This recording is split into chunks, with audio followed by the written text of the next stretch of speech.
Hello again, everybody. Welcome back to Just Fun Stuff. Another beautiful day here on Funland. Poppy's got her glasses on, ready to relax, and that's what it's all about today. I wanted to use some storefronts and some cliff sides and make a rooftop terrace or rooftop balcony or rooftop patio, whatever you want to call it. That's what we're going to do today. So Poppy's going to get right into the work. While we're starting off by putting up the platform, though, perfect time to leave a like on the video and subscribe to the channel. So, like I said, we are just going to create a cliffside to support kind of a rooftop patio or a rooftop balcony or a terrace, whichever word you want to use. That's what we're creating today. I have been to quite a few islands lately where they have different variations on these little rooftop areas, and I thought, how cute is that? I would love to try doing something like that on my island, except make it just a little bit bigger so that I have more room up top to do stuff. So that's exactly what we're doing. We are just experimenting and trying and seeing if we can make just a cozy little rooftop area to sit and relax outside of the house. This should be the only cliff that we're putting in. I almost don't even need the secondary cliff because we're going to be using simple panels to put up like a lattice background. But I kind of wanted to have the top of that cliffside decorated with some garden lanterns and some of the shrubs, just to, you know, it adds a little something to the whole terrace feeling with the lights and the plants and everything you'd want to make it a cozy space. So instead of just putting up the simple panels, we're going to decorate the back of the cliffside too, just to add a little something extra to what we're doing, because there's never anything wrong with extra. The way I see it, the more the better. Alright, so Poppy is just putting in the garden lanterns, putting in the shrubs, and then off to work we go. There, knocking down the cliff, and that's it. Now, I'll be putting down, obviously, the wood for the top of the patio. It's just a pattern I found using the Able Sisters app, so anybody can find it. All I typed in literally was wood, nothing else, and I found this, and I thought it was really cute with kind of the moss growing between the wood. And we're using the storefronts that I didn't want to have to pay to change, and I have a lot of the brown ones, so I figured the brown wood goes perfect with the brown storefronts. There you go. Actually, it might even go really good with the distressed storefront now that I'm looking at it, but I still think it looks good. Right, into our storage, grabbing more storefronts. I overestimated the size of this balcony or terrace that I was making, and it wound up being like 6 storefronts wide. I mean, I wasn't technically going for that size, but that's what it worked out to. So obviously you could do this on a much smaller scale, but that's what it worked out to here. We just made it huge, and we had the storefronts from previous builds, so why not just use them? It makes for a lot of frontage on the front of this quote-unquote house with the terrace up top. So right now we are just doing the simple panels, customizing them with the lattice, like I said. Again, just another pattern I found using the Able Sisters app, so anybody can find it. Obviously, type in lattice, you're good to go. There we go, putting up our panels. I thought they were kind of cute with the little berries going through them, and it's kind of rustic looking, and it's cozy, and that's exactly what I was going for. It's a big space, so lots of room to do furniture, but still you want it to feel cozy. Now you can see the lights and the shrubs actually above the panels, so you can see what I was saying. It just adds something to it. Grabbing a couple more panels, some wood partitions, more lights. It's pretty much, the build itself is pretty much done. Now it's all about the decorating, and that's literally my favorite part. I love that because I have a picture in mind of what I want to do, but I never exactly know what I want to do. So once you get the main foundation up, then it gets fun. This is where the game is fun. It's how can I make this work? What do I want it to look like? What am I gonna have to steal from other builds? Because I do it every time.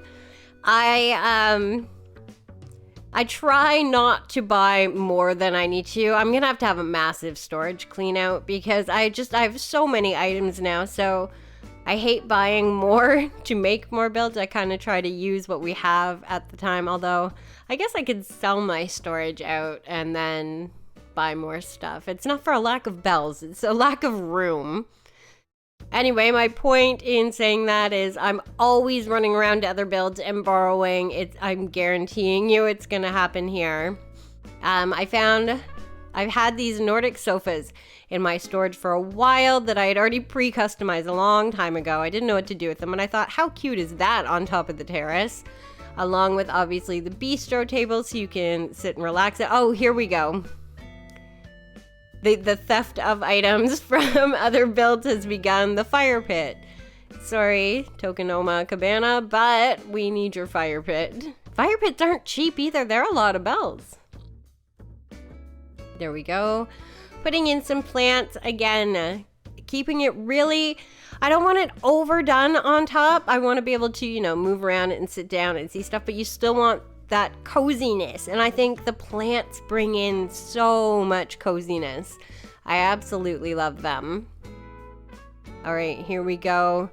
This is our first customization fail. I didn't realize that the vintage stools, as awesome as they are, I can't customize them myself. I have to take them to Harv, so we decided to go with the wooden stool because I could customize them black to match the bistro table, and I really wanted them to match. Otherwise, I would have stuck with the vintage stools because I love the look of the vintage stool, but there's nothing wrong with a good wooden stool, especially when it matches.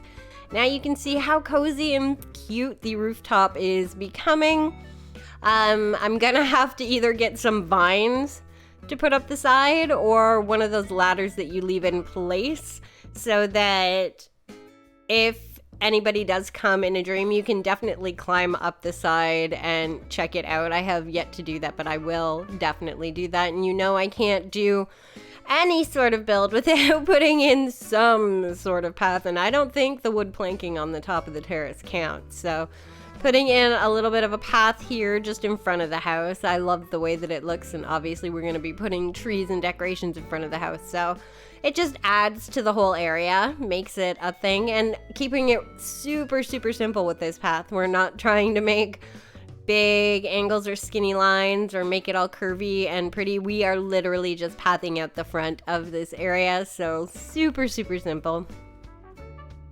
Same path we use for a lot of the island. I love the continuity.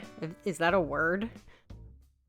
Continuity is the word I think I'm looking for. Continuity of having the same path for most of everything. Not to mention, even though they gave us more space for customs, it's still not enough. If there was one thing I would ask for in this game, it would be for so much more room for customs. I mean, just for a basic, I cannot speak today. Just for a basic path, it's 9 spots. I mean, that's craziness.